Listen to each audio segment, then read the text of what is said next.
Hivi unapata faida gani kwa kuharibu maisha ya mtu? Unapata faida gani kwa kuharibu malengo, future, familia ya watu? Kisa tu uongo wako, unafiki wako, usengenyaji wako. Unapata faida gani? Watu wamekuamini, wamekupa nafasi ya kukusikiliza. Mungu amekuamini, amekupa nafasi sehemu fulani. Kwa nini usitumie nafasi yako kusaidia wengine? Badala yake unatumia hiyo nafasi kwa ajili ya kukandamiza na kuharibu maisha ya watu wengine.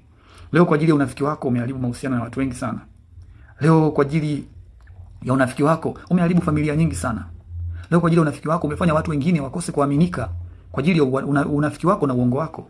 Unapata faida gani? Ukiona familia ya mtu inateseka, unapata faida gani? Ukiona mahusiano ya watu yanavunjika, unapata faida gani wewe? Ukiona mtu anashindwa kuaminika kwa ajili ya ujinga wako na uongo wako, unapata faida gani? Ngoja nikwambie jambo moja. Chochote unachopewa katika maisha ambacho Mungu amekupa, amekuinua sehemu yoyote, iwe ni ofisini, iwe katika taasisi yoyote, au iwe katika jamii yoyote, kama umepewa nafasi ya kusikilizwa, jua basi hiyo nafasi uliopewa utakuja kuitolea hesabu.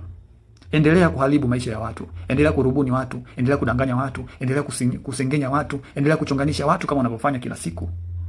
Kilio chao kinachotoka kwa uchungu kwa mambo ambayo hayajafanya, ambayo wewe umewapakazia. Watu wananungunika mioyoni, watu wanalia, familia zinateseka, watoto wanahangaika, mahusiano yanavunjika, watu kila siku. Kisa tu ni wewe. Endelea kufanya hivyo vyote. Endelea. Lakini chozi la mnyonge haliendi bure. Machozi yao yatakurudia tu, hata kama sio wewe, familia yako na kizazi chako chote kitawakuta hicho kitu. Wewe endelea.